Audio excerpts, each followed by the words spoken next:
அல்லாஹ்வுடைய நினைவு நல்லதற்கும் அல்லாஹ்வே காரணம், தீயதற்கும் அல்லாஹ்வே காரணம். லாபத்திற்கும் அல்லாஹ்வே காரணம், நஷ்டத்திற்கும் அல்லாஹ்வே காரணம், உயர்வுக்கும் அல்லாஹ்வே காரணம், தாழ்வுக்கும் அல்லாஹ்வே காரணம், ஏற்றத்திற்கும் அல்லாஹ்வே காரணம், இரக்கத்திற்கும் அல்லாஹ்வே காரணம், லாபத்திற்கும் அல்லாஹ்வே காரணம், நஷ்டத்திற்கும் அல்லாஹ்வே காரணம். நம்மை சூழ்ந்து அறிந்து அனைத்தையும் படைத்து பரிபாலித்து நமக்கானவற்றை கொடுப்பதற்கும் அல்லாஹ்வே காரணம், அதை பறிப்பதற்கும் எடுப்பதற்கும் அல்லாஹ்வே காரணம் என்று அல்லாஹ்வை நம்பக்கூடியவர்களால் மட்டும்தான் அது நடக்கும். சூழ்ந்து அறிந்து நம்மை பாதுகாத்துக் கொண்டிருப்பவன் அல்லாஹ் தான் என்கின்ற உறுதியான நம்பிக்கை உள்ளவர்கள் தான் அது. قد أفلح المؤمنون الذين هم في صلاتهم خاشعون.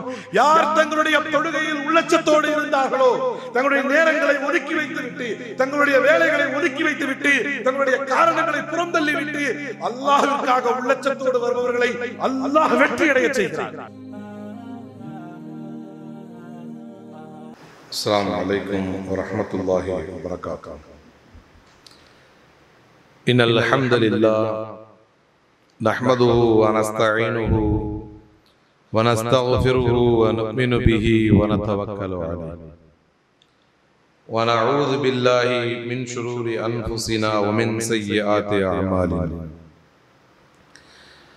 من يهده الله فلا مضل له ومن يضلله فلا هادي له ونشهد أن لا إله إلا الله ونشهد أن محمدا عبده ورسوله أما بعد.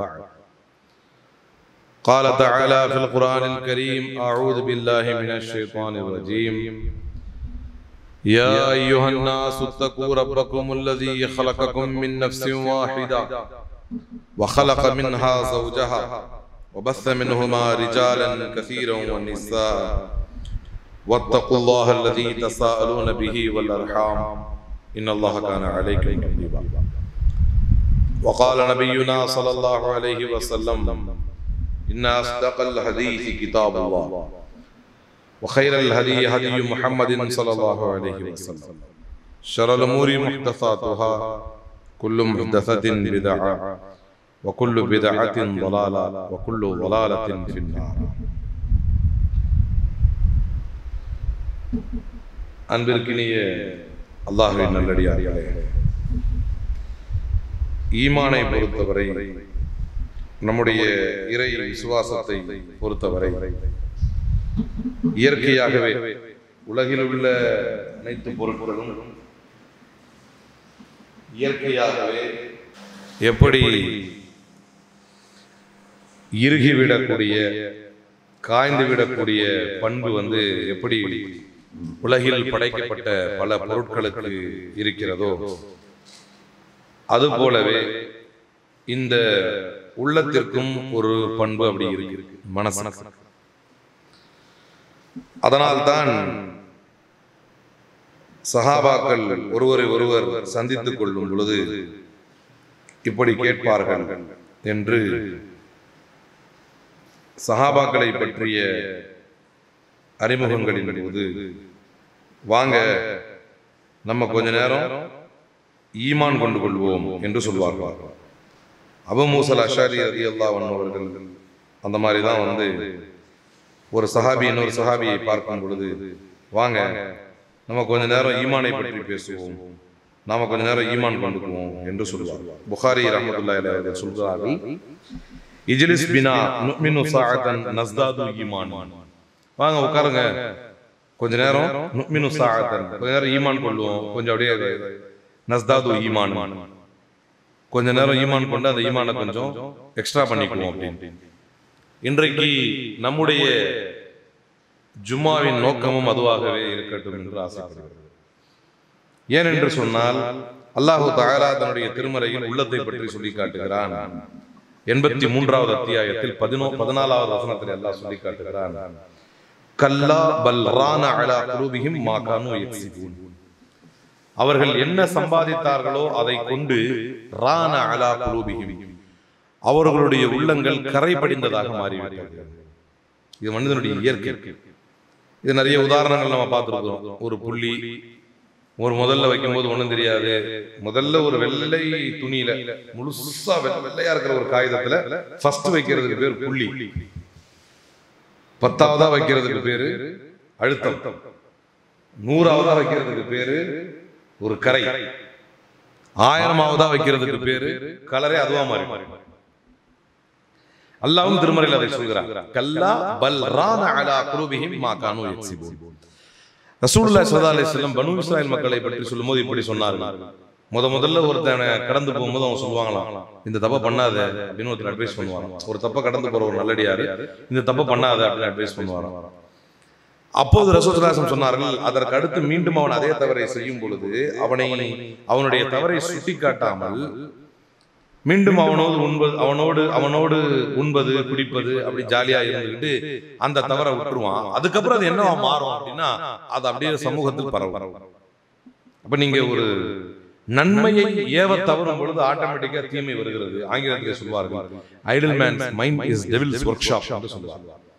சும்மா இருந்தீங்கன்னு வைங்களேன், சும்மா நான் என்ன பண்றேன், சும்மா இருக்கிறேன், உங்களை சைத்தான் சும்மா இருக்க விட மாட்டோம். ஏன்னா ஒரு மனுஷன் சும்மா இருக்க முடியாது. ஒண்ணு நல்லது செய்யணும், அப்படி இல்லைன்னா நான் சும்மா இருக்கிறேன் அப்படின்னு சொல்ல முடியாது. ஏன்னா சும்மா இருந்தீங்கன்னா சைத்தான் வந்துருவாங்க. அப்ப நீங்கள் உங்களுடைய யூட்டிலைஸ் யுவர் லெஷர் டைம். சஹாபாக்கள் என்ன செய்வாங்க, புகாரி ரஹ்மத்துல்லாஹி சொல்ற மாதிரி, வாங்கல கொஞ்ச நேரம் ஈமான் கொள்வோம், இஜ்லிஸ் பினா நுக்மினு ஸாஅத்தன் நஸ்தாது ஈமான் என்று சொல்லுவார்கள். இப்னு ஹிப்பான் ரஹிமஹுல்லாஹ் விளக்கம் கூறி எழுதினார்கள், சரி வாங்க உட்காருங்க, நம்முடைய ஈமான் அதிகரிக்கும் அப்படின்னு சொல்றாங்க. இப்படிதான் ஒருத்தர் பேசிக்குவாங்க. ஏன் அப்படின்னா மனிதனுடைய உள்ளம் அழுக்கடையக்கூடியதாக இருக்கிறது. அல்லாஹ் திருமறையில் சொன்னான். அப்ப அல்லாஹ்வை பற்றி நாம கொஞ்சம் நினைவு கூறணும், அல்லாஹ்வுடைய மார்க்கத்தை பற்றி கொஞ்சம் நினைவு கூறணும். சொல்ல போனா ஜும்மாக்கு உள்ள தாற்பயத்தில் அதுவும் ஒரு முக்கியமான காரணம். ஏன் ஜும்மாவில் உரை நிகழ்த்தப்படுகிறது, ஏன் மக்கள் கூடும் இடங்களில் எல்லாம் ரசூலுல்லாஹி ஸல்லல்லாஹு அலைஹி வஸல்லம் உரை நிகழ்த்தினாங்க அப்படின்னு சொன்னா மனுஷன் மறந்துடுவான். ஒரு ஸ்கூல்ல போய் ஜாயின் பண்றான், அடிக்கடி வந்து டெஸ்ட் வச்சு எக்ஸாம் வைக்கலன்னா மனுஷன் என்ன பண்ணுவான், ஸ்கூலுக்கு எதுக்கு வந்திருக்கேன்னு பையன் மறந்துடுவான். அடிக்கடி அப்ரைசல் மேனேஜர்லாம் வந்து டீம் மீட்டிங்லாம் நடத்தி நம்ம எதுக்காக இங்க இருக்கிறோம் அப்படின்னு ஞாபகப்படுத்தணும் நீங்க, அதுவே வந்து கூத்துப்பட்டறையா மாறிடும் ஆபீசர். அடிக்கடி நினைவுபடுத்த வேண்டும் என்பது மனிதனுடைய இயல்பு. அப்ப அல்லாஹ்வை பற்றி நினைவு பண்ணால் நப்பி அன்னி நப்பி இபாதி அன்னி அனல் கஃபூருர் ரஹீம். அல்லாஹ் தன்னுடைய திருமறையில் அல்லாஹ்வுடைய தூதரை பார்த்து சொல்கிறார், என்னுடைய அடியார்களுக்கு அறிவிப்பீராக, அவங்களுக்கு போய் அறிவிப்பு செய்யுங்க, அவங்களுக்கு சொல்லுங்க என்னன்னு, நிச்சயமாக நான் மகா மன்னிப்பாளனாக இருக்கிறேன் என்று சொல்லுங்கள், மகா கருணையாளனாக இருக்கிறேன் என்று சொல்லுங்கள். ஆனால் அதே நேரம் வ அன்ன அஸாபி ஹுவல் அஸாபுல் அலீம், அதே நேரம் என்னுடைய வேதனை, நான் தரும் தண்டனை துன்புறுத்தக்கூடிய தண்டனையாக இருக்கும் என்று சொல்லுங்கள் என்று 15வது அத்தியாயம் 49, 50வது வசனங்களில் அல்லாஹ் சொல்றார். நான் யாருன்னு உங்களுக்கு அறிவிங்க, நீங்க ஏன் இங்க வந்திருக்கீங்கன்னு உங்களுக்கு அறிவிக்க வேண்டியிருக்கு, நீங்க எதுக்கு இந்த உலகத்துல இருக்கிறீங்க என்பதை உங்களுக்கு மீளறிவிப்பு செய்ய வேண்டியிருக்கிறது, உங்களுக்கு மீண்டும் ஒரு முறை சுட்டிக்காட்ட வேண்டியது இருக்கிறது. நீங்கள் எதற்காக இருக்கிறீர்கள், அல்லாஹ் யார், நப்பி இபாதி என்னுடைய அடியார்களுக்கு நீங்கள் அறிவியுங்கள். என்னது, அன்னி அனல் கஃபூருர் ரஹீம், நான் ரொம்ப மன்னிக்கிறவன், நான் ரொம்ப கருணையாளன் என்பதை சொல்லுங்க. ஆனால் அதே நேரம் நிச்சயமாக என்னுடைய தண்டனை துன்புறுத்தக்கூடிய தண்டனையாக இருக்கு. இப்ப இதைதான் நம்ம ஞாபகப்படுத்திக் கொள்றோம். அல்லாஹ் மன்னிக்கிறவன் எதுக்கு, ஃபார் யுவர் பாஸ்ட். அல்லாஹ் ரொம்ப ஸ்ட்ரிக்டானவன் எதுக்கு, for your present and future. இப்போதைக்கும் நாளைக்கும் பயந்து நீங்க நடக்கணும். அப்ப இவ்வளவு நாள் அப்படி நடந்துருச்சு, அது பிரச்சனை நல்லா மன்னிக்கிறான், கேளுங்க தப்பு இல்ல, பிரச்சனை இல்லைன்னா you cannot take it as granted. சும்மா ஜாலியாக எடுத்துட்டு போயிட முடியாது. அவன் கடுமையாக தண்டிக்கக்கூடியவன், அவன் குற்றங்களை பிடிக்கக்கூடியவன் என்கின்ற பயம் இருந்தா தான் நீங்க தௌபாவே கேட்பீங்க. அப்ப அல்லாஹ்வை பற்றி நினைவு கூற வேண்டும். அல்லாஹ் தன்னை பற்றி பல இடங்களில் சொல்லும் பொழுது வ அன்னல்லாஹ ஷதீதுல் அஸாப் வ அன்னல்லாஹ கஃபூருர் ரஹீம் இன்னல்லாஹ ஸரீஉல் ஹிசாப். அல்லாஹ் தண்டனையை கடுமையாக தரக்கூடியவன், அல்லாஹ் மன்னிக்கக்கூடியவன், கருணையாளன், அல்லாஹ் கணக்கு வழக்குகளை விரைவுபடுத்தக்கூடியவன் என்று தன்னை பற்றி அல்லாஹ் பல இடங்களிலே சொல்லி காட்டுகிறார். ஆனால் அதே நேரம் குல் யா இபாதியல்லதீன அஸ்ரஃபு அலா அன்ஃபுஸிஹிம் லா தக்னது மிர் ரஹ்மத்தில்லாஹ், தனக்கு தாங்களே அநீதிழைத்துக் கொண்ட அடியார்களே நீங்கள் அல்லாஹ்வுடைய கருணையின் மீது நீங்கள் நம்பிக்கை இழக்காதீர்கள். அல்லாஹ் மன்னிப்பான், நீங்க நம்பிக்கை இழக்காதீங்க. எப்படி அப்படின்னா ரசூலுல்லாஹி ஸல்லல்லாஹு அலைஹி வஸல்லம் அவர்களிடத்திலே ரசூலுல்லாஹி ஸல்லல்லாஹு அலைஹி வஸல்லம் அவர்கள் ஒரு அறிவிப்பு செய்து காட்டுகிறார்கள். ஒரு ஹதீஸ், ஒரு மனிதன் 99 கொலைகளை செய்துவிட்டு ஒரு நல்லடியார் இடத்துல போய் அல்லாஹ் என்ன மன்னிப்பானா என்று கேட்கிறார்.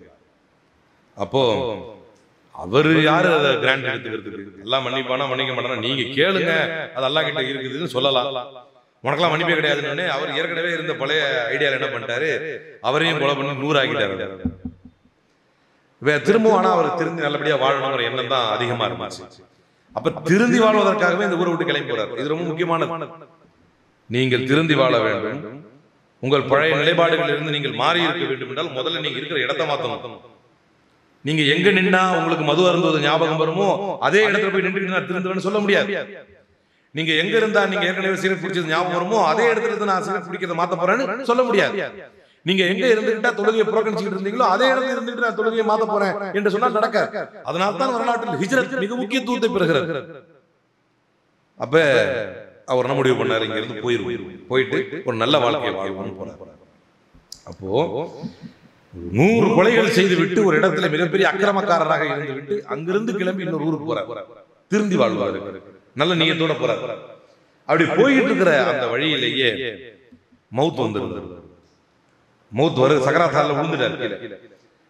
நல்ல வகையில் உடலை கைப்பற்றக்கூடிய, உயிரை கைப்பற்றக்கூடிய வானவர்கள் வந்து இவர் நல்ல மனுஷன் திருந்திட்டாரு, அதனால அவருடைய உயிரை நம்ம எடுக்கணும் அப்படிங்கிறீங்க. தீய வழியில் உயிரை கைப்பற்றக்கூடிய மலக்குமார்கள் வந்து இல்லை, இவர் தீயவர், இவர் உயிரை நாங்க தான் எடுக்கணும் அப்படின்னு பிரச்சனை அவர் துடிச்சிட்டு இருக்காரு. அப்ப என்ன செய்வோம் அப்படின்னும் அளந்து பார்ப்போம். அவர் அந்த ஊர்ல இருந்ததையும் இந்த பக்கம் வந்ததையும் அளந்து பார்ப்போம் அப்படின்னு அளந்து பார்க்கும்போது ரெண்டுமே சரிக்கு சமமாக இருக்கிறது. ஒரே ஒரு கை மட்டும் நல்லதை நோக்கி ஒரு கை மட்டும் எக்ஸ்ட்ராவா விழுந்து. அதற்காகவே அல்லாஹ் பிரத்யேகமாக அவரை மன்னித்து, அப்ப அவர் எக்ஸ்ட்ராவா உலகத்தை செஞ்ச ஒரே நல்ல காரியம் என்னது? நல்லதை நோக்கி கையை போட்டதான். நல்லதை நோக்கி போட்ட ஒரு கைக்கு அவருடைய எவ்வளவோ பெரிய பாவங்களை மன்னிப்பதற்கு அல்லாஹ் தயாராக இருந்தான். அல்லாஹ் காத்திருந்தான். அல்லாஹ்வை பற்றி பேசப்பட வேண்டும், அல்லாஹ்வுடைய கருணையை பற்றி சொல்லப்பட வேண்டும், அல்லாஹ்வுடைய கருணை எவ்வளவு வித்தியாசமானது என்பதை பற்றி தெரியப்பட வேண்டும், அல்லாஹ்வுடைய கருணையின் பக்கமாக நீங்கள் நெருங்க வேண்டும். அல்லாஹ்வுடைய கருணையை தினந்தோறும் பேசுவதற்கும் நெருங்குவதற்கும் அல்லாஹ் கொடுத்திருக்கக்கூடிய கருவிதான் தொழுகை. அடிப்படையில் அந்த தொழுகையை தவறவிட்டவர்கள் ஜும்மாவுடைய நேரமே 1 மணி. ஆனால் அன்பார்ச்சுனேட்லி நாம் ஜும்மாவை துவங்கக்கூடிய நேரமே இப்ப என்ன ஆயிடுச்சுன்னு சொன்னா, நேரமே ஜும்மாவை கேட்பவர்களையும் தொழ வருபவர்களுக்காகவே காத்திருக்க வேண்டிய ஒரு சூழல் ஏற்படுகிறது என்று சொன்னால் தொழுகையுடைய முக்கியத்துவம் எந்த அளவுக்கு இருக்கிறது. ஆனால் அல்லாஹ்வுடைய திருமறை என்ன சொல்கிறது? قد أفلح المؤمنون الذين هم في صلاتهم خاشعون. அவர்கள் வெற்றி அடைந்து விட்டார்கள், அவர்களுக்கு வெற்றி உண்டு. قد أفلح المؤمنون, அந்த முஃமின்கள் வெற்றி அடைந்து விட்டார்கள். இன்றைக்கு ஒட்டுமொத்த உலகமே வெற்றியை தேடித்தான் ஓடுகிறது. இந்த ஒட்டுமொத்த யாருமே தோல்வி அடைகிறதுக்கு ஒரு சின்ன துருமை கூட அசைப்பதில்லை. யாரும் தோல்வி அடைந்தால் பரவாயில்லை என்று நினைத்துக் கொண்டு எந்த செயலையும் செய்வதில்லை. உலகமே வெற்றியை நோக்கி தான் ஓடிக்கொண்டிருக்கிறது. ஆனால் வெற்றி அல்லாஹ் தொழுகையை பின்னால் ஓடும் வழியாக அல்லாஹ் உருவாக்கி வைத்திருக்கிறார். அல்லாஹ் சொல்கிறான், قد أفلح المؤمنون الذين هم في صلاتهم خاشعون. எப்படிப்பட்ட முஃமின்கள் வெற்றி அடைந்து விட்டார்கள் என்றால், யார் தங்களுடைய தொழுகைகளில் உள்ளச்சம் உள்ளவர்களாக இருப்பார்களோ அவர்களுக்காக ஜும்மாவின் நேரத்தையே மாற்றி அமைக்கக்கூடிய அளவுக்கான உள்ளச்சமா, அல்லது ஜும்மாவின் நேரத்திற்காக தங்களுடைய வேலைகளை மாற்றி அமைத்துக் கொள்ளக்கூடிய அளவிற்கான உள்ளச்சமா, அவர்கள் தான் முடிவு செய்ய வேண்டும். ஜும்மா வருவதே வாரத்தில் 1 நாள் தான். அவர்களின் நேரத்திற்காக ஜும்மாவா அல்லது ஜும்மாவின் நேரத்திற்காக அவர்களின் நேரமா என்பதை கூட மாற்றி அமைக்க முடியாத ஒரு தொழுகை, ஒரு இறைவனுடைய நினைப்பு எப்படி வெற்றியை கொடுக்கும்? قد أفلح المؤمنون. இந்த உள்ளம் படித்தான். ஒரு வாரம் கேப் வந்துருச்சு. இப்ப நம்ம பேசிட்டு இருக்கிறது, இப்ப கேட்டுக்கிட்டு இருக்கிறதே வந்து அழுக்கான உள்ளத்தை கிளீன் பண்றது தான். பேசுற எனக்கும் கேட்கறவங்களுக்கும் அழுக்கான உள்ள கிளீன் ஆகிட்டே இருக்கும். ஏன்னா இறைவனுடைய நினைவு, நம்ம அதை பத்தி தான் கேட்கிறோம். இறைவனுடைய நினைவு. ஆனால் குறைந்தபட்சம் இந்த வாரத்தில் ஒரு நாள் ஒரு அதிகாரியை சந்திப்பதற்கு நேரம் கேட்கிறோம். ஒரு உதாரணத்துக்கு ரொம்பலாம் தேவையில்லை. நம்ம ஏரியால இருக்கிற ஒரு இன்ஸ்பெக்டருக்கு டைம் கொடுத்தா அவர் 10 மணிக்கு கூப்பிட்டா குறைஞ்சது 9:30 போய் உட்கார்ற நல்ல பிள்ளைங்க எல்லாம் நிறைய பேர் இருக்காங்க. ஒரு அமைச்சரை சந்திப்பதற்கு நமக்கு ஒரு போலீஸ் வேலை கிடைக்கணும், ஒரு அமைச்சரை சந்திக்கணும்னு நினைக்கிறோம். ரெக்கமெண்டேஷன் தப்போ சரியோ போறோம். அவர் 10 மணிக்கு கூப்பிட்டா நம்ம வேலைப்பா, நம்ம தான் சீக்கிரம் போகணும். அப்ப இது மட்டும் என்ன அல்லாஹ்? அப்ப நம்ம நினைக்கிறது என்னன்னா, இது அல்லாஹ்வுடைய வேலை, அவனுக்கு தான் பொறுப்பு வேணும். யாருக்கு பொறுப்பு வேணும்? அல்லாஹ்வுக்கு தான் பொறுப்பு வேணும். நான் வரும்போது என் டைம் எடுத்துக்க சொல்ல அல்லாஹ்வே, அப்படியா? அப்ப உலகில் சாதாரண சாமானிய உலகில் நஜீஸை சுமந்திருக்கக்கூடிய நின்று பேசக்கூடிய நானும் அமர்ந்து கேட்கக்கூடிய நீங்களும் இந்த நொடியில் இந்த நேரத்தில் உங்களுடைய உடலிலே நஜிசை சுமந்து கொண்டுதான் அமர்ந்திருக்கிறோம். உடலில் ஒரு பாகத்தில் ஒரு பக்கம் மலமும் ஒரு பக்கம் சிறுநீரும் எல்லாம் கலந்துதான் உட்கார்ந்து பேக் பண்ணதுனால ஒண்ணும் தெரியல, அப்படி உட்கார்ந்து. இப்படி ஒரு நஜிசான மனிதனை சக மனிதன் சந்திக்க செல்லும் பொழுது உள்ளச்சத்தோடு செல்கிறான். அந்த நேரத்தை பயபக்தியை காட்டுகிறான். ஆனால் எந்த குறைகளும் அற்றவன், எந்த நெருக்கடிகள் அற்றவன், அவன் யாரையும் பெறவும் இல்லை. அல்லாஹு அஹத் வஹுவ ஸமத் வஹுவ லம் யலித் வலம் யூலத். அவன் தனித்தவன், அவன் யாரை பெறவும் இல்லை, யாரால் பெறப்படவும் இல்லை. லா தஅதுஹு சினத்துன் வலா நௌம். அவனுக்கு சிறு துக்கமும் இல்லை, பெருதுக்கமும் இல்லை. லஹு மா ஃபிஸ் ஸமாவாத்தி வல் அர்த். வானங்கள் பூமியில் இருக்கின்ற அனைத்தும் அவனுக்கு தான். அல்லதி خلق سبع سماوات طباقا. அவற்றை வானங்களையும் பூமிகளையும் 7 நாட்களில் 7 வானங்களாக 7 பூமிகளாக பல படித்தரங்களாக படைத்து பரிபாலித்து ஆண்டு வரக்கூடிய அல்லாஹ் ரப்பல் ஆலமீனுக்கு நான் தரக்கூடிய நேரத்தில் தான் நீ என்னுடைய நேரத்தை எடுத்துக்கொள்ள வேண்டும் என்று மனிதன் சொல்கிறான். قد أفلح المؤمنون الذين هم في صلاتهم خاشعون. யார் தங்களுடைய தொழுகையில் உள்ளச்சத்தோடு இருந்தார்களோ, தங்களுடைய நேரங்களை ஒதுக்கி வைத்துவிட்டு, தங்களுடைய வேலைகளை ஒதுக்கி வைத்துவிட்டு, தங்களுடைய காரணங்களை புறந்தள்ளிவிட்டு அல்லாஹ்வுக்காக உள்ளச்சத்தோடு வருபவர்களை அல்லாஹ் வெற்றி அடைய செய்கிறார். அப்படிதான் ஒரு வாரம் கேட்டு சரியா இருக்குது மனசு. அடுத்த வாரம் வருவதற்குள் அதை பாழடைய வைக்கிறான் ஷைத்தான். அதை சீர்திருத்திக் கொள்வதற்கு தான் ஜும்மா உரை. அதை சீர்திருத்திக் கொள்வதற்கு தான் வாரம் ஒரு முறையாவது இந்த நசீஹத்தை கேட்க வேண்டும். அல்லாஹ் அதையும் சொல்றான், வஸ்தஈனு பிஸ்ஸப்ரி வஸ்ஸலா. தொழுகையை கொண்டும் பொறுமையை கொண்டும் உதவி தேடுங்கள். அடுத்து அல்லாஹ் ஒரு பாயிண்ட் சொல்றான் பாருங்க, வ இன்னஹா லகபீரத்துன் இல்லா அலல் காஷிரீன் அல்லதீன யதுன்னூன அன்னஹும் முலாகு ரப்பிஹிம் வ அன்னஹும் இலைஹி ராஜிஊன். சுப்ஹானல்லாஹ். அல்லாஹ் எவ்வளவு அழகா சொல்றான்னா, நீங்க எதுக்குமே கவலைப்படாதீங்க, நீங்க தொழுதா நான் பாத்துக்கிறேன், மொத்த மேட்டரை நான் பாத்துக்கிறேன். ஆனா ஒரு பிரச்சனை அதுல இருக்கு. என்ன பிரச்சனை இருக்கு?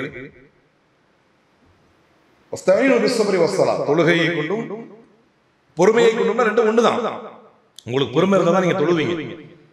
அங்க ஒரு பெரிய பிரச்சனை நடந்துட்டு இருக்கு, எல்லாரும் எப்படி இதை சரி கட்டுறதுன்னு ஓடுறான். ஆனா நீங்க வந்து முதல்ல அல்லாஹ்ட்ட கேட்போம் அப்படின்னா உங்களுக்கு பொறுமை இருந்தா தான் நீங்க முஸ்லிமாக இருப்பீங்க. பொறுமையை கொண்டும் தொழுகையை கொண்டும் உதவி தேடுங்கள். அடுத்து அல்லாஹ் சொல்றான், ஆனால் இன்னஹா லகபீரத்துன் இல்லா அலல் காஷிரீன். அது எல்லாராலையும் முடியாது.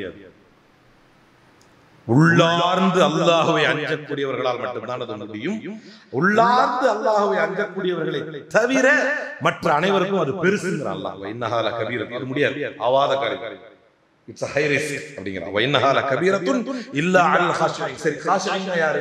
இப்போ ஒரு கேள்வி வரும்ல, அல்லாஹ் அஞ்சக்கூடியவர்கள், உள்ளார்ந்து அஞ்சக்கூடியவர்கள் என்றால் யார் என்றால் அது யாருக்கு? உள்ளச்சமுடையவர்கள்னா யாரு? அதுக்கு ஒரு விளக்கம் வேணும், டெஃபினேஷன். அல்லதீன யதுன்னூன அன்னஹும் முலாகு ரப்பிஹிம் வ அன்னஹும் இலைஹி ராஜிஊன்.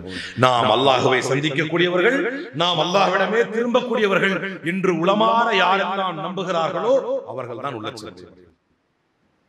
இதெல்லாம் எப்போ வரும் அப்படின்னா அடிக்கடி அல்லாஹ்வை நினைச்சுக்கிட்டே இருந்தாதான் வரும். அல்லாஹ்வுடைய நினைவு நல்லதற்கும் அல்லாஹ்வே காரணம், தீயதற்கும் அல்லாஹ்வே காரணம். லாபத்திற்கும் அல்லாஹ்வே காரணம், நஷ்டத்திற்கும் அல்லாஹ்வே காரணம், உயர்வுக்கும் அல்லாஹ்வே காரணம், தாழ்வுக்கும் அல்லாஹ்வே காரணம், ஏற்றத்திற்கும் அல்லாஹ்வே காரணம், இரக்கத்திற்கும் அல்லாஹ்வே காரணம், லாபத்திற்கும் அல்லாஹ்வே காரணம், நஷ்டத்திற்கும் அல்லாஹ்வே காரணம். நம்மை சூழ்ந்து அறிந்து அனைத்தையும் படைத்து பரிபாலித்து நமக்கானவற்றை கொடுத்து கொடுப்பதற்கும் அல்லாஹ்வே காரணம், அதை பறிப்பதற்கும் எடுப்பதற்கும் அல்லாஹ்வே காரணம் என்று அல்லாஹ்வை நம்பக்கூடியவர்களால் மட்டும்தான் அது நடக்கும். சூழ்ந்து அறிந்து நம்மை பாதுகாத்துக் கொண்டிருப்பவன் அல்லாஹ் தான் என்கின்ற உறுதியான நம்பிக்கை உள்ளவர்கள் தான் அது. இந்த உள்ளம் என்ன செஞ்சது? மஸ்ஜிதை விட்டு வெளியே போன உடனே கொஞ்சம் கொஞ்சமா அப்படியே அழுகாகிட்டே. அதனால்தான் ரசூலுல்லாஹ் அபூ ஹுரைரா ரலியல்லாஹு அன்ஹு அவர்கள் சொன்னார்கள், ரசூலுல்லாஹி ஸல்லல்லாஹு அலைஹி வஸல்லம் சொன்னதாக, அக்ரபு மா யகூனுல் அப்து மிர் ரப்பிஹி வ ஹுவ ஸாஜிதுன். அல்லாஹ் கிட்ட ரொம்ப நெருக்கமா இருக்கிற டைம் எது அப்படின்னா நீங்கள் சஜிதாவில் இருக்கும் பொழுது உங்கள் சஜிதாவின் நேரத்தை அதிகப்படுத்துங்கள், சஜிதாவை நீளமாக்குங்கள். அல்லாஹ்வுடைய நெருக்கத்தை, இன்றைக்கு சாதாரண மனிதர்களுடைய நெருக்கங்களை அதிகப்படுத்துவதற்கு, செல்வந்தர்களுடைய நெருக்கங்களை அதிகப்படுத்துவது, ஒரு பெரிய பணக்காரன் அவனுடைய கான்டாக்ட் வேணும் அப்படின்னு நினைக்கிறாங்க. ஒரு பெரிய செல்வந்தன்னா அவன் கான்டாக்ட் வேணும் அப்படின்னு நினைக்கிறாங்க. ஒரு பெரிய அரசியல்வாதினா அவனுடைய கான்டாக்ட் வேணும் அப்படின்னு நினைக்கிறாங்க. அவனுடைய நெருக்கத்தை அதிகப்படுத்திக் கொள்ள வேண்டும் என்று நினைக்கிறார்கள். ஆனால் ரசூலுல்லாஹி ஸல்லல்லாஹு அலைஹி வஸல்லம் சொன்னார்கள், அக்ரபு மா யகூனுல் அப்து மிர் ரப்பிஹி. இறைவனுடைய நெருக்கம் உங்களுக்கு வேண்டாமா? இறைவனுடைய கான்டாக்ட் உங்களுக்கு வேண்டாமா? ஒரு மனிதன் அல்லாஹ்வுக்கு ரொம்ப நெருக்கமா இருக்கிறது எப்ப அப்படின்னா அவன் சஜ்தாவில் இருக்கும்போது ஃபஅக்ஸிரு துஆ. நீங்கள் அந்த நேரத்தில் உங்களுடைய துஆக்களை அதிகப்படுத்துங்க, நிறைய கேளுங்க. கேட்டு கிடைக்கலாம் என்ன கேளுங்கங்கறாங்க. அல்லாஹ்கிட்ட நீங்க நெருக்கமா இருக்கிற நேரம் அல்லாஹ்வுடைய நெருக்கத்தை அதிகப்படுத்தினால் இந்த உள்ளம் அவ்வளவு சீக்கிரத்தை அழுக்காய் போய் ஒரு பயானை கேட்டு அப்படியே போயிட்டோம் அப்படின்னா அடுத்த ஜும்மா வரதுக்குள்ள அது ஒரு அசருக்கே காலியா போயிடும். அதனாலதான் சொன்னேன் இல்லையா, உட்காருங்க ஈமான் கொள்வோம் அப்படின்னா என்ன பண்ணுவாங்க, உட்கார்ந்து ஈமான் கொள்வோம்னா டக்குன்னு உட்கார்ந்து 2 வாரத்தை ஒண்ணுமே இல்லை. இப்ப நான் யதார்த்தமா சொல்றேன், இது என் பேச்சு மீது உள்ள நம்பிக்கையில் சொல்லவில்லை, அல்லாஹ்வுடைய வார்த்தைக்கு அவ்வளவு தாக்கம் இருக்கு. இப்ப நான் பேசுற 2 பேச்சுல உங்களுக்கு ஒரு நல்லா இருக்கலாம், ஈமானுக்கு இதமா இருக்கும். அது எப்படின்னா அல்லாஹ்வுடைய வார்த்தைக்கு அந்த மரியாதை. 2 பேர் சந்திக்கும் பொழுது அதை சொல்லி அதை பேசி அல்லாஹ் எவ்வளவு ஒரு இதான சுப்ஹானல்லாஹ் எப்படி எல்லாம் இருக்கு, ரசூல் ஸல்லல்லாஹு அலைஹி வஸல்லம் எப்படி பண்ணாங்க அப்படின்னு 3 வார்த்தை நீங்க பேசுனீங்கன்னா ரெஃப்ரெஷ். அதை செய்யக்கூடிய பழக்கம் சஹாபாக்களுக்கு நம்மகிட்ட இல்ல. அதை செய்யற பழக்கம் உள்ளவங்களே ஒரு பேச்சு ஒன்று வந்துச்சு இடையில. அதாவது எப்படின்னா, பெருநாள் தொழுகையை பள்ளிவாசல தொழுகிறதா திடல தொழுகிறதா அப்படிங்கிற ஒரு சர்ச்சை வரும் பொழுது ஒரு சொன்னார், ரசூல்லா காலத்துல ஏன் திடலுக்கு போனாங்கன்னா பெருநாள் டைம் கூட்டம் அதிகமாயிருச்சு, திடலுக்கு போயிடுவாங்க அப்படின்னு. என்ன தப்பா நினைச்சுக்கிட்டாருன்னா, ரசூல்லா காலத்துல இருக்கிறவங்க நம்மள மாதிரி பெருநாள் தொழுகைக்கு வர்றவங்க ரசூல்லா ஸல்லல்லாஹு அலைஹி வஸல்லம் காலத்துல ஜும்மாக்கு என்ன கூட்டமோ அதுதான் ஃபஜ்ருக்கு, ஃபஜ்ருக்கு என்ன கூட்டமோ அதான் பெருநாளைக்கு. ஏன்னா முனாஃபிக் கூட எங்க நிப்பான், ஃபர்ஸ்ட் சஃப்க்கு வந்துருவான். எதுக்கு? கண்டுபிடிச்சிருவாங்க. உமர் ரலியல்லாஹு அன்ஹு கொன்னவன் எங்க நின்னுட்டு இருந்தான்? ஃபஜ்ர்ல ஃபர்ஸ்ட் சஃப்ல நின்னுட்டு இருந்தான். அவங்க ஜமாத்தா தொழுகைக்கு முன்ன குத்திட்டு போனான். ஒரு முனாஃபிக் கூட ரசூல்லா காலத்துல தொழுகைக்கு வராம இல்ல, கரெக்டா வந்துருவான். ஏன்னா அங்க அறிவிப்பு இருந்துச்சு, இன்ன அஸ்கல ஸலாத்தி அலல் முனாஃபிகீன அல் ஃபஜ்ர் வல் இஷா. டக்குன்னு வந்துட்டான், ட்ரெயின் நின்னுட்டான் ஃபஜ்ருக்கு இஷா. இருக்கிறதுலே வெயிட்டான அவனுக்கு ரொம்ப சிரமமான தொழுகை ஃபஜ்ருக்கு இஷா தானா, நம்மள யாரும் முனாஃபிக் கண்டுபிடிச்சிட கூடாதுன்னு ஃபஜ்ர் இஷா இமாம் ஜமாத்தோட தொழ ஆரம்பிச்சிட்டான் எல்லாரும். ஆனால் நாம் இந்த சுஜூதில் இறைவனுடைய நெருக்கத்தில் நாம எந்த அளவுக்கு, அது எதுக்கு இதை சொல்ல வர்றேன் அப்படின்னா, அப்படிப்பட்டவர்கள் கூட ஜும்மாவை கரெக்டா அட்டன் பண்ணாங்களே, அப்படிப்பட்டவர்கள் கூட ஜும்மாவையும் அட்டன் பண்ணி அந்த ஜும்மாவில் சொல்லப்படக்கூடிய ஈமானிய பேச்சுக்களையும் உள்வாங்கி அதுவும் பத்தலன்னு சந்திக்கும் போதெல்லாம் ஈமான பத்தி பேசிக்கிட்டாங்க. சும்மாவே அட்டன் பண்ணி ஈமானிய பேச்சையும் வாங்கி அதுவும் பத்தலன்னு சந்திக்கும் போதெல்லாம் ஈமானிய பேச்சுக்களை பேசி பெர்ஃபெக்ட் ஈமானோடு வாழ்வாங்க. இன்றைக்கு நாம் எடுக்கின்ற முடிவுகள் தவறாவதற்கு காரணமும் ஒரு தீர்மானம் எடுக்கணும், கரெக்டா தொழுதணும், நேர்மையா இருக்கணும், கரெக்டா இருக்கணும், சுப்ஹானல்லாஹ் திக்ர் ஓதணும், இப்படி பண்ணணும் அப்படி பண்ணணும், எல்லாம் முடிவு எடுத்துட்டு போறோம். அது இங்க இருந்து போய் லோவர் டைம்ல முடிஞ்சு அசருக்கே காலியாயிருந்த சார்ஜ்னா அதற்கு காரணம் சஹாபாக்கள் ஏற்படுத்திய சில டாக்டிக்ஸ் நம்ம செய்யறது. வெளியே போறோம்னா அவனுக்கு 1000 வேலைப்பா. இங்க இருந்து சஜிதாவில் இருக்கும் பொழுது ஒரு மனிதர் அப்படிதான் தொழுதுட்டே இருந்தாரா, தொழுதுட்டே இருக்கும்போது எல்லாரும் ஊரே அமைதியா இருந்துச்சு. அசர் தொலை வச்சாரு, எப்படி இஷா தொலை வச்சாரா, இமாம் இஷா தொலை வச்சாரு. ஊரே அமைதியா இருக்கு, இவர் மட்டும் ஷார்பா இமாம் போய் கேட்கிறாரு, நீங்க 3 ரக்காத் தான் தொலை வச்சீங்க அப்படி. எத்தனை ரக்காத்? இஷாக்கு முதல்ல எத்தனை ரக்காத்? 4 ரக்காத். இமாம் போய் சண்டை போட்டாரா, நீங்க 3 ரக்காத் தான் தொலை வச்சீங்க அப்படி. இமாம் அடிச்சப்ப ஊர்ல இருக்கிற எவனுமே கேட்கல, உனக்கு மட்டும் எப்படி தெரியுது 3 ரக்காத்? அப்ப இல்ல எனக்கு தெரியும், எப்படி சொல்றேன். அப்ப அவர் சொன்னாராம், நான் எப்பவுமே எனக்கு மொத்தம் 4 கடை, ஒவ்வொரு கடையுடைய கணக்கையும் ஒவ்வொரு ரக்காத்துல பார்ப்பேன். அப்படி தக்பீர் கட்டிக்கிட்டு கணக்கு பார்ப்பேன். நான் 3 கடை கணக்கு தான் பார்த்தேன், 4வது கடை கணக்கு பார்க்கவே இல்லை, நீங்க அதுக்குள்ள சலாம் சொல்லிட்டீங்க அப்படின்னு. நம்முடைய தொழுகை அப்படி இருக்கு. அப்போ நம்முடைய தொழுகை இறைவனின் நெருக்கத்தை ஏற்படுத்தக்கூடியதாக உயிரூட்டம் உள்ள தொழுகையாக அந்த தொழுகை இருந்து விட்டால் ولا تكونوا كالذين نسوا الله فانساهم انفسهم اولئك هم الفاسقون. யார மாதிரி இருந்திராதீங்க, அல்லாஹ் திருமறையில் சொல்றார், ولا تكونوا كالذين نسوا الله, அல்லாஹ்வை மறந்து விட்டார்களே அவர்களை போல நீங்கள் இருந்து விடாதீர்கள். ஏன்? فانساهم انفسهم, ஏன் அப்படின்னா அவன் அவர்களையே அவன் மறக்க செய்து விட்டான். அல்லாஹ் அவங்களே மறக்க செய்து விட்டான். அதான் காரணம். அவங்க ஏன் அல்லாஹ் மறந்தாங்கன்னா அவர்கள் தங்களையே மறந்து விட்டார்கள். அவர்கள் யார்? உலாயிக ஹுமுல் ஃபாசிகூன், அவர்கள் பாவிகள். அவர்கள் யார்? அவர்கள் பாவிகள். அல்லாஹ் அப்படிப்பட்ட பாவிகள் கூட்டத்திலிருந்து நம்மை விடுவித்து அல்லாஹ்வை அதிகம் நினைவு கூர்ந்து அல்லாஹ்வை நினைத்து வாழ்ந்து அவனுடைய ஈமானிய பேச்சுக்களை அதிகம் பேசி அல்லாஹ்வுடைய நினைவோடு வாழக்கூடிய நன்மக்களாக உங்களை குறிப்பாக பேசி என்னையும் ரப்பல் ஆலமீன் ஆக்கியல் புரிவானாக என்று கூறிய ஜுமாவின் முதல் உரையை நிறைவு செய்கிறேன். அல்ஹம்துலில்லாஹ் அல்ஹம்துலில்லாஹி ரப்பில் ஆலமீன், ஸலாத்து வஸ்ஸலாமு அலா அஷ்ரஃபில் அன்பியாஇ வல் முர்ஸலீன் ஃபமன் யுரிதில்லாஹு அன் யஹ்தியஹு யஷ்ரஹ் ஸத்ரஹு லில் இஸ்லாம் என்று அல்லாஹ் தன்னுடைய திருமறையில் 6வது அத்தியாயம் 125வது வசனத்திலே சொல்கிறார். யாருக்கெல்லாம் இப்ப நம்ம பேசுறதும் கேட்கறதும் பேசுற எனக்கு இது அப்படியே ரிவைவிங்கா இருக்கு மனசுல அப்படின்னு சொன்னா, அல்லாஹ்வை பற்றியும் அல்லாஹ்வின் மார்க்கத்தை பற்றியும் சொல்லும்போது கொஞ்சம் மனசு நல்லா இருக்குது அப்படின்னு சொன்னா, சொல்லும் போதும் கேட்கும் பொழுதும் அப்படி இருக்குது அப்படின்னு சொன்னா அல்லாஹ் சொல்றான், யாருக்கு அல்லாஹ் நேர்வழியை நாடுகிறான், யாருக்கு நேர்வழியை தர வேண்டும் என்று நினைக்கிறானோ அவருடைய நெஞ்சை மட்டும்தான் இந்த இஸ்லாத்தின் பேச்சுகளின் பக்கமாக விரிவடைய செய்கிறார். இது விரியல, இது எந்த தாக்கத்தையும் ஏற்படுத்தல, அப்படியே கல்லு மாதிரிதான் இருக்கு. என்ன சொன்னாலும் அது அதே மாதிரிதான் இருக்குது அப்படின்னா பிரச்சனை மார்க்கத்திலோ அதை கேட்பவர் இடத்திலோ இல்லை. உங்களுக்கு அல்லாஹ் ஹிதாயத்தை வைக்கவில்லை என்ற, உங்களுக்கோ எனக்கோ இது தாக்கத்தை ஏற்படுத்தவில்லை என்று சொன்னால் அல்லாஹ் நமக்கு ஹிதாயத்தை வைக்கவில்லை. யாருக்கு மார்க்கத்தின் பக்கமான ஹிதாயத்தை உறுதி செய்கிறானோ அவர்களுக்கு அல்லாஹ் அதை செய்கிறார். நீங்கள் அல்லாஹ்விடத்திலே கேளுங்கள், அல்லாஹும்ம பாஇத் பைனி வ பைன ஹதாயாய கமா பாஅத்த பைனல் மஷ்ரிகி வல் மக்ரிப், கிழக்கையும் மேற்கையும் எப்படி பிரித்து வைத்திருக்கிறாயோ அப்படி என்னையும் என்னுடைய பாவத்தை விட்டு என்னை பிரித்து விடு என்று அல்லாஹ் கேட்க சொல்கிறார். அல்லாஹும்ம நக்னி மினல் ஹதாயா கமா யுனக்க ஸௌபுல் அபியது மினத் தனஸ், அழுக்கான ஒரு துணி எப்படி அந்த அழுக்கிலிருந்து துவைக்கப்பட்டு தூய்மையாகிறதோ அது மாதிரி என்னுடைய பாவத்திலிருந்து தூய்மையாக்கி விடு என்று அல்லாஹ் கேட்க சொல்கிறார். அல்லாஹும்ம தஹிர்னி பிஸ்ஸல்ஜி வல் பர்தி வல் மாஇல் பாரி, குளிர்ந்த நீரை கொண்டு என்னை குளிப்பாட்டி என்னை நீ சுத்தப்படுத்தி விடு என்று அல்லாஹ்வுடைய தூதர் ஸல்லல்லாஹு அலைஹி வஸல்லம் இப்படி துஆ கேட்க சொல்கிறார். இப்படி எல்லாம் அல்லாஹ்விடத்திலே கேட்டு அல்லாஹ்வுடைய நெருக்கத்தை நீங்கள் உண்டாக்கி கொள்ளுங்கள்.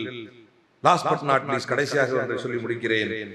நபி ஸல்லல்லாஹு அலைஹி வஸல்லம் அவர்கள் சொன்னார்கள், ஸலாத்தும் மன் குன்ன ஃபீஹி வஜத ஹலாவத்தல் ஈமான், யாரிடத்திலே இந்த 3 இருந்ததோ அவரிடத்திலே ஈமானுடைய ருசி இருக்கிறது என்று அர்த்தம். டேஸ்ட் ஆஃப் ஈமான் அவங்ககிட்ட இருக்குதுன்னு அர்த்தம். அந்த 3 இருக்கணும். ஒன்று என்ன?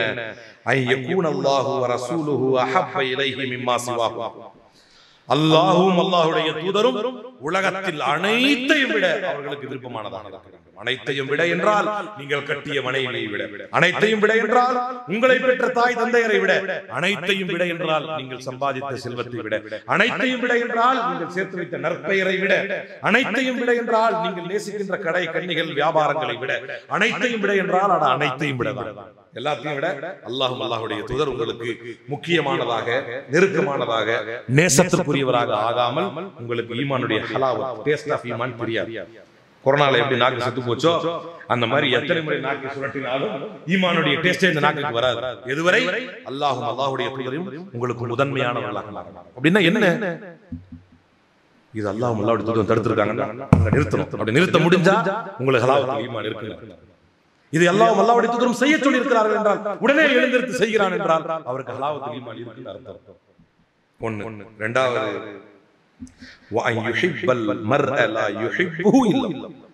ஒருத்தரை நேசிக்கிறார், ஒரு ஆண் பெண்ணை போய் ஆண் லவ் பண்றது பத்தி இல்லை, அது மனைவி நேசிக்கிறார். ஆனால் ஒரு நபர், ஒரு ஆண் இன்னொருத்தரை நேசிக்கிறார் அல்லாஹ்வுக்காக மட்டுமே தவிர வேற எந்த காரணமும் இல்லை. அவர்கிட்ட ஒரு 10 ரூபா கிடைக்கும், அவர்கிட்ட ஒரு ரெக்கமெண்டேஷன் கிடைக்கும், அவர் பார்க்க நல்லா இருக்கிறாரு, அவருடைய ஆக்டிவிட்டிஸ் நல்லா இருக்கு, அல்லது அவருடைய திறமை பிடித்து இருக்கிறது, ஏதோ ஒரு காரணத்திற்காக இல்லாமல் அல்லாஹ்விற்காக மட்டும். அவரை பார்த்தா அல்லாஹ்வுக்காக நேசிக்கணும். யாரை நேசிக்கணும்? அவரை பார்த்தால் அல்லாஹ்வுடைய ஞாபகம் வர வேண்டும், அவரோடு பேசினால் உங்களுடைய ஈமான் அதிகரிக்க வேண்டும்.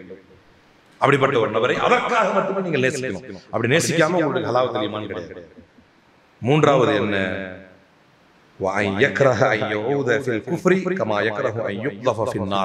நெருப்பில் தள்ளப்படுவதை எப்படி வெறுப்பீர்களோ அது மாதிரி ஒரு முறை குஃப்ரை விட்டு வெளியே வந்து விட்டால் மீண்டும் அந்த குஃப்ரின் பக்கமாக திரும்பிவிடக் கூடாது. இந்த 3 உங்களிடத்தில் இருக்குமே ஆனால் உங்களுக்கு ஈமானுடைய ருசி கிடைத்துவிடும் என்றார்கள் அல்லாஹ்வுடைய தூதர். அந்த 3ஐ அதை விட ஸ்மால் டைம், ஷார்ட் டைம்ல அதை நீங்கள் செக் பண்ணி பார்க்கணும் அப்படின்னு சொன்னா, நபி ஸல்லல்லாஹு அலைஹி வஸல்லம் புகாரியிலே 15வது 20வது இடத்திலே 5581வது செய்தி, அல்லாஹ்வுக்கும் அல்லாஹ்வுடைய தூதருக்கும் நீங்கள் விருப்பமானவராக மாறிவிட்டீர்கள் என்று சொன்னால் உங்களுக்கு விருப்பமான இடமாக மஸ்ஜித் இருக்கும். ஏதாவது ஒரு காரணத்திற்காக இந்த மஸ்ஜிதை விட்டு நீங்கள் வெளியே சென்றாலும் மீண்டும் இந்த மஸ்ஜிதுக்குள் ஓடி வந்து ஒளிந்து விட வேண்டும் என்று நீங்கள் நினைப்பீர்கள். அப்படி இருந்தால் உங்களுடைய உள்ளத்தில் ஈமானுடைய டேஸ்ட் இருக்குன்னு அர்த்தம். ஆனால் நமக்கோ எப்படா தொழுக முடியும், எப்படா இங்க இருந்து கிளம்பி கல்லுக்கு ஓடலாம் அப்படின்னு இருந்தா டைரக்டா அப்படியே ஆப்போசிட்டா இருந்து அர்த்தம். ஈமான் டேஸ்டாவே இல்ல, நாக்குல வச்சா துப்பிடுவோம், இதெல்லாம் இது நான் சாப்பிடுற டேஸ்டே இல்ல அப்படின்னு துப்பிடுவோம்னு அர்த்தம். அப்ப நம்முடைய நாக்கில் ஈமானுடைய டேஸ்ட் இருக்குமே ஆனால் தண்ணீரிலிருந்து தூக்கி வீசப்பட்ட மீன் மாதிரி துடிப்போம். மீண்டும் தண்ணீருக்கு வர வேண்டும், எப்படி மீன் துடிக்குமோ அது போல மீண்டும் மஸ்ஜிதுக்கு வர வேண்டும் என்று நாம் துடிப்போம். அதுவே ஈமானுடைய ருசி நம்முடைய நாவில் இல்லை என்று சொன்னால் கூண்டில் அடைக்கப்பட்ட கிளி போல பள்ளிவாசலுக்குள் இருப்போம். அது என்ன செய்யும்? எப்படா கூண்ட துறப்போம், ஓடி கொண்டிருக்கணும். கூண்ட துறந்த உடனே ஓடி. கூண்டில் அடைக்கப்பட்ட கிளியா, தண்ணீரிலிருந்து வெளியே வந்து விழுந்த மீனா என்பதை முடிவு செய்து கொள்ள வேண்டிய இடத்தில் இந்த ஈமானி அமர்வு நிறைவாகிறது. அல்லாஹ் கூண்டில் அடைக்கப்பட்ட கிளி போல் அல்லாமல் தண்ணீரிலிருந்து வெளிவந்து விழுந்த மீன் போல இந்த மஸ்ஜிதின் மீதும் இறைவனின் மீதும் இறைவனின் தூதரின் மீதும் அவருடைய ஷாயிருல்லாஹ் எனும் அல்லாஹ்வின் அடையாளங்களாக இந்த உலகில் இருக்கக்கூடிய மஸ்ஜிதுகள், திருமறை குர்ஆன், அல்லாஹ்வுடைய தூதரின் ஹதீஸ், இவைகளோடு அன்பு நேசம் பாராட்டி அவற்றை கட்டி அணைத்து அவற்றை ருசித்து அதன் மூலமாக ஈமானின் உணர்வை அதிகப்படுத்திக் கொள்ளக்கூடிய நன்மக்களாக உங்களையும் குறிப்பாக பேசி என்னையும் ரப்பல் ஆலமீன் ஆக்கியருள் புரிவானாக. இன்னல்லாஹ யஅமுரு பில் அத்லி வல் இஹ்சான் வ ஈதாஇ தில் குர்பா வ யன்ஹா அனில் ஃபஹ்ஷாஇ வல் முன்கரி வல் பகி யஇதுக்கும் லஅல்லக்கும் ததக்கரும் உذ்குருல்லாஹ யذ்குருக்கும் வதுஊஹு யஸ்தஜிப் லக்கும் வ லذிக்ருல்லாஹி தஆலா அலா வ அவுலா வ அஸ்ஸ வ அஜல் வ அத்தம் வ அக்வா வ அக்பர். அகிமிஸ் ஸலாத்.